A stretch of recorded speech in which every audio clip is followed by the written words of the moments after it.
Well, first and foremost, I wanted to thank District Attorney Sandra Dorley, her investigators, and the many members of her staff that prioritized our request to investigate this matter. After being briefed on the events investigated by her office, we are now able to commence with our own internal investigation. I'm truly saddened and disappointed by the actions of the former Chief of Police, Andrew Forsythe. The chief was appointed in January of 2021, and over a short tenure, he had been doing a great job. He was turning around a department that had suffered from mismanagement and antiquated policies at Greece Police Department. Both areas he was working on to improve, morale was up and pride was restored. The criminal charges announced by the district attorney today, drunk driving and leaving the scene of an accident, are extremely troubling and clearly demonstrate a lack of regard for the law, and most importantly, a complete lack of regard for public safety, the very purpose of his position and my top priority. Now, as the district attorney is finishing her investigation, I am announcing the town's intentions. As of today, the town has already retained the services of Joe Morabito to lead an internal investigation of the Greece Police Department. The response to the incident involving former police chief Andrew Forsythe. Based on information provided by the district attorney, it appears that GPD responding officers and others may not have handled the situation appropriately. The town needs to review and will take appropriate corrective action if we determine that the GPD officers involved in the chief's accident response and the events that occurred in the days following did not handle the situation as they should have. I'm especially concerned since learning that former Chief Forsythe was not administered a breathalyzer or a field sobriety test that would have been routinely performed on civilians like you and I. And because I was not informed about the details of the situation for more than 48 hours after the events occurred, and only after the media was made aware. Simply put, I'm outraged, disappointed, and I want to continue to get to the bottom of the facts regarding the situation. I am confident that our internal investigations will be a critical step towards what I'm anticipating is an evaluation and potential overhaul of the police department general orders and additional protocols put in place. I believe that once the investigation is concluded, it will lead to changes that will be needed to prevent this type of failed police response from ever happening again. I also want to make sure that all of our police officers, regardless of rank, know what to do if the chief of police or other commanding officers are engaged in illegal acts or workplace misconduct. My door is always open, and I am disappointed that no one was aware that stepped forward and contacted me directly. As of today, Mr. Morabito will serve as a special deputy chief for internal affairs for the Greece Police Department. Mr. Morabito was highly recommended by the district attorney to lead the town's internal review. Mr. Morabito served the Rochester Police Department for over 34 years. He held command level positions and higher since 2012. For many years, he commanded the Greater Rochester Area Narcotics Enforcement Team, Granite. Granite is a multi-jurisdictional unit fighting drug trafficking and is a team that consists of police officers, sheriff deputies, and agents from local, state, and federal agencies.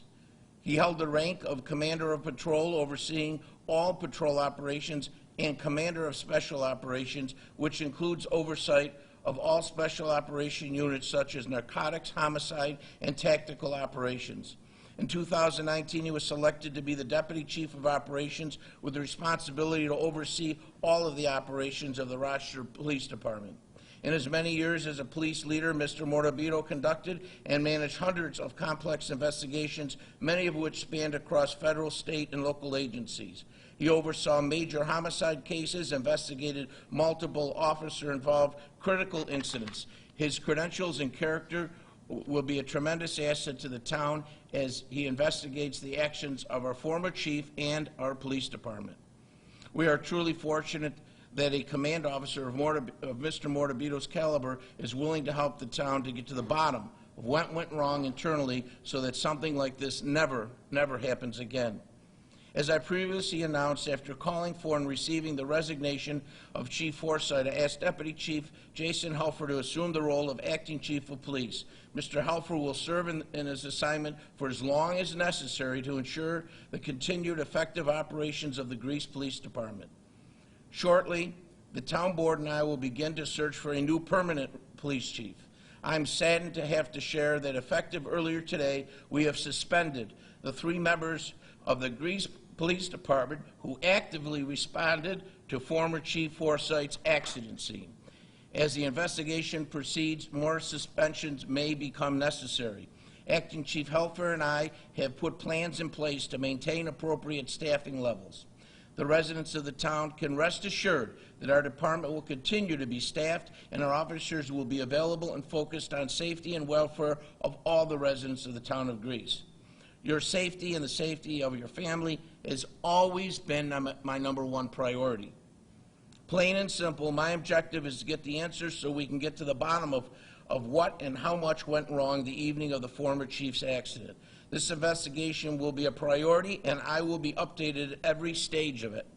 I deserve answers, and you, our residents, deserve answers as well. I will be providing updates as appropriate as the investigation proceeds.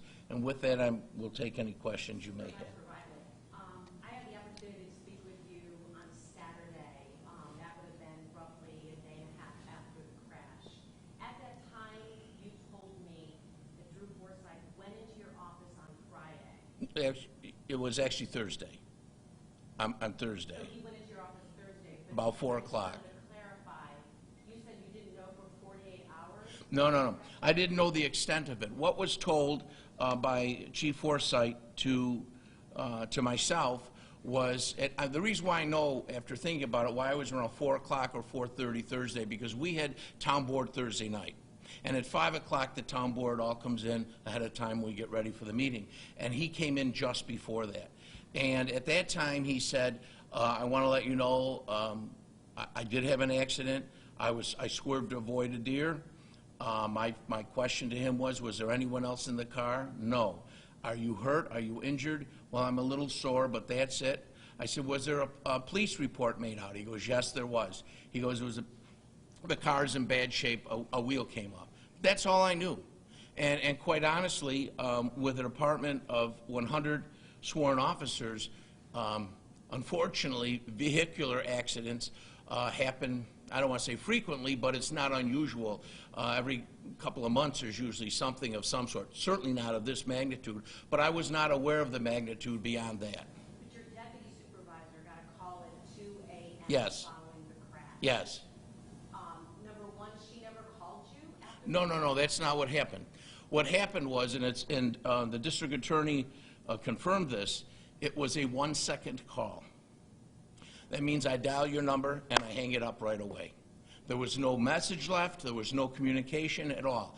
Whether that was a mistaken dial or whether that was now I can say that I tried to contact somebody, yet to be determined. So the deputy supervisor did call you? In the morning, because she had a text message from the chief saying exactly what I just said. I swerved to avoid a deer. The car got damaged. And she asked, are you okay? Same questions. He said yes. And we thought it was nothing more than that because he had done up until that point, a wonderful job for our town, and we had no reason to believe it was anything more than that. To clarify, Chief Forsythe called the deputy town supervisor. Text her in the morning, and that message she cut and pasted and sent to me in the morning, and then he came in at 4 o'clock and recited the same thing and nothing more.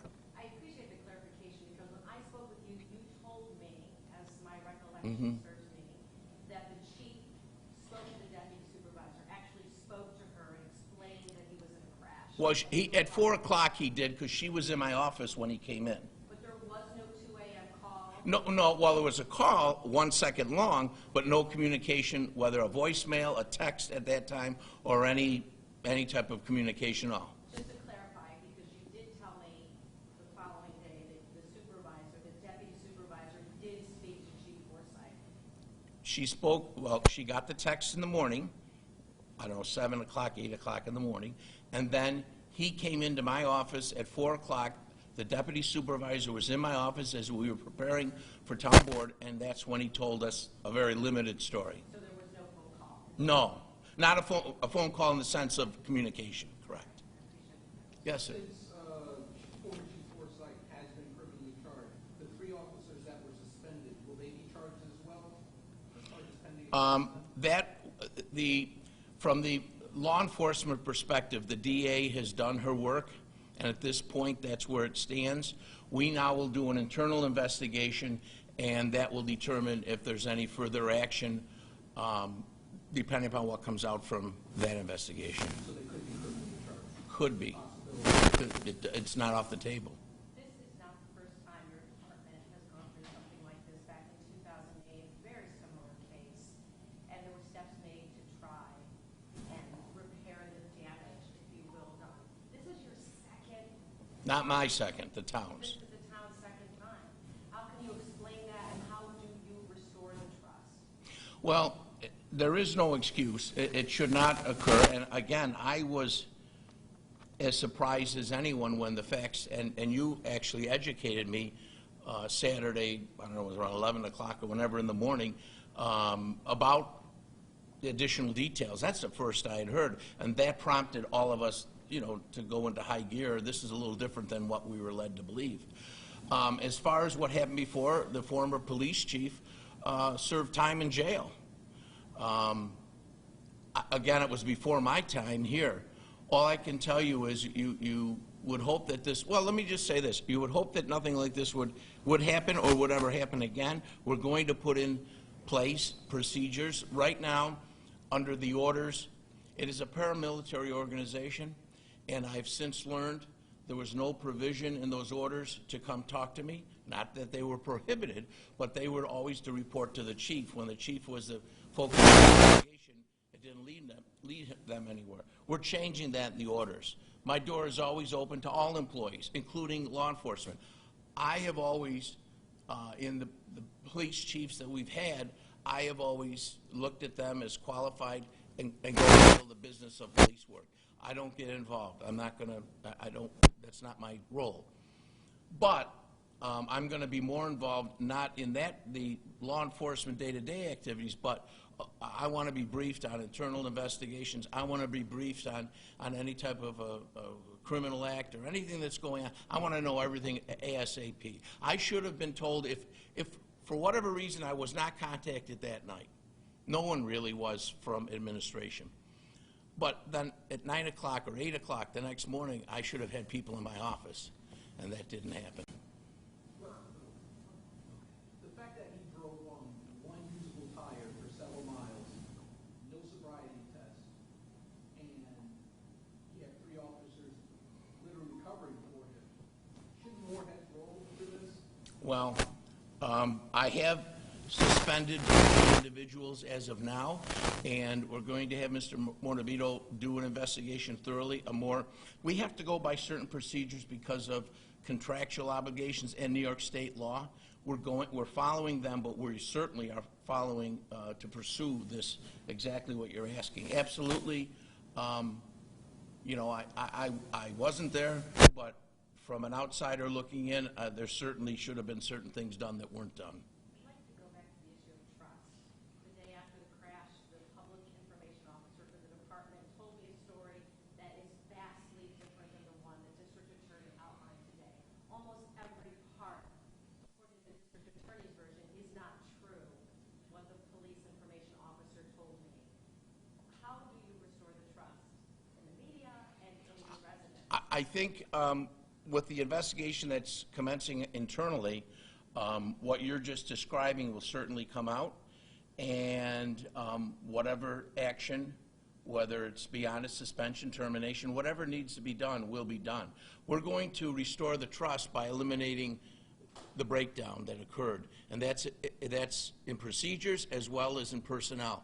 And as far as the personnel, there's nothing off the table. As we said, whether it's suspension, whether it's a termination, whether it's criminal, whatever it leads, that's where we're going, to let the public know that if you have 1 or 2 or 3 people, however the number may be, that have used bad judgment, we're not going to tolerate that.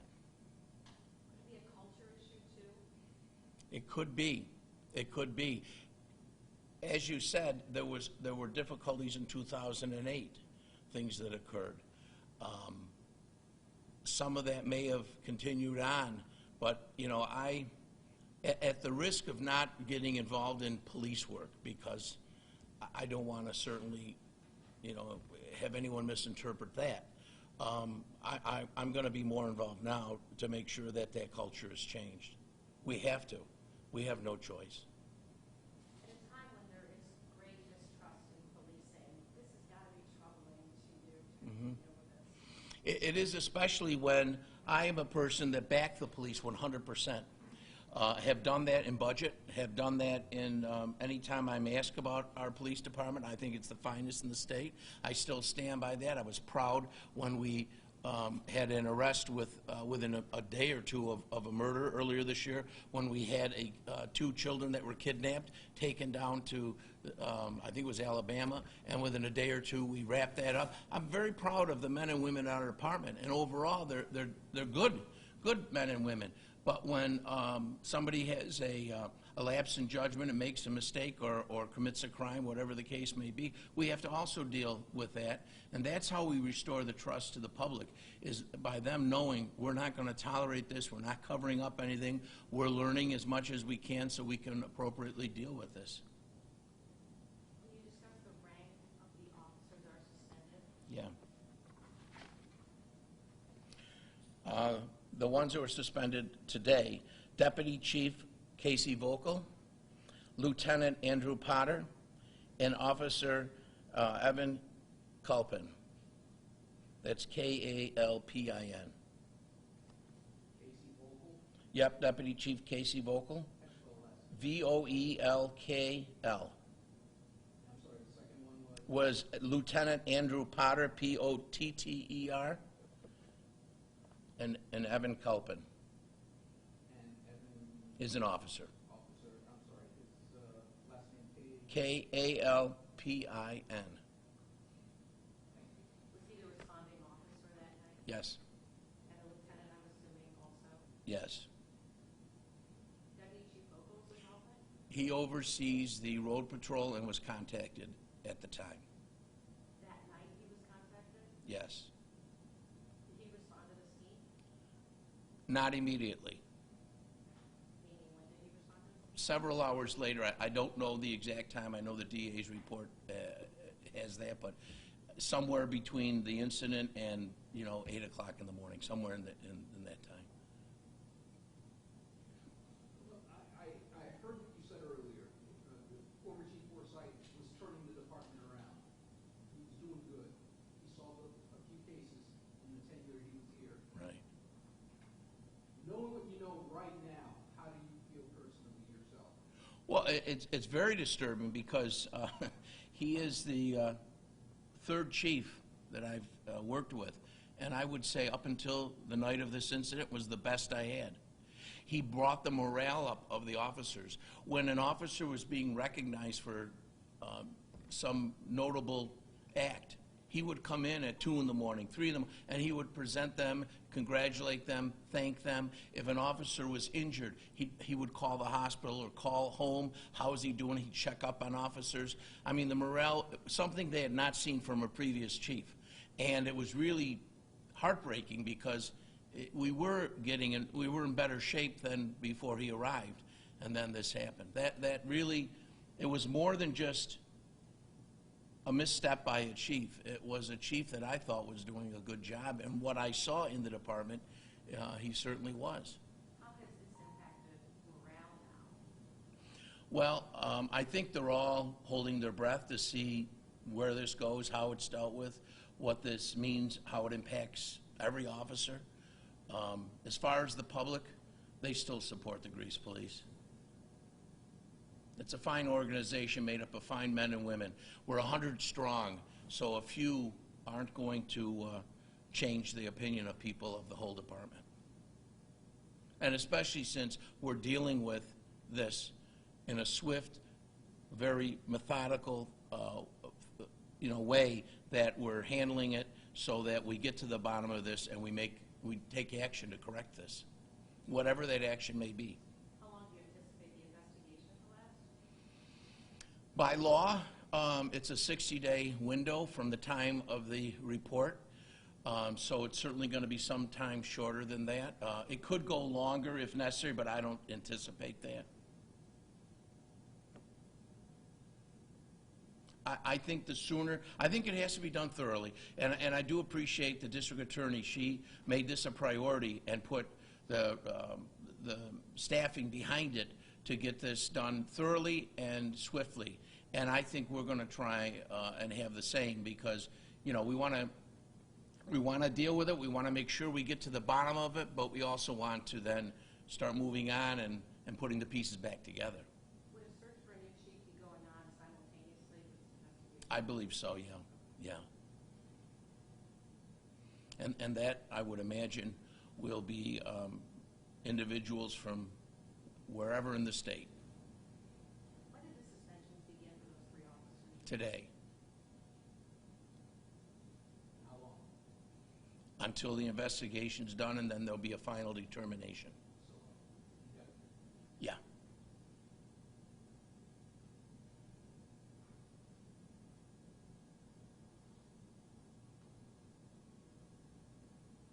Is that it? Thank you very much.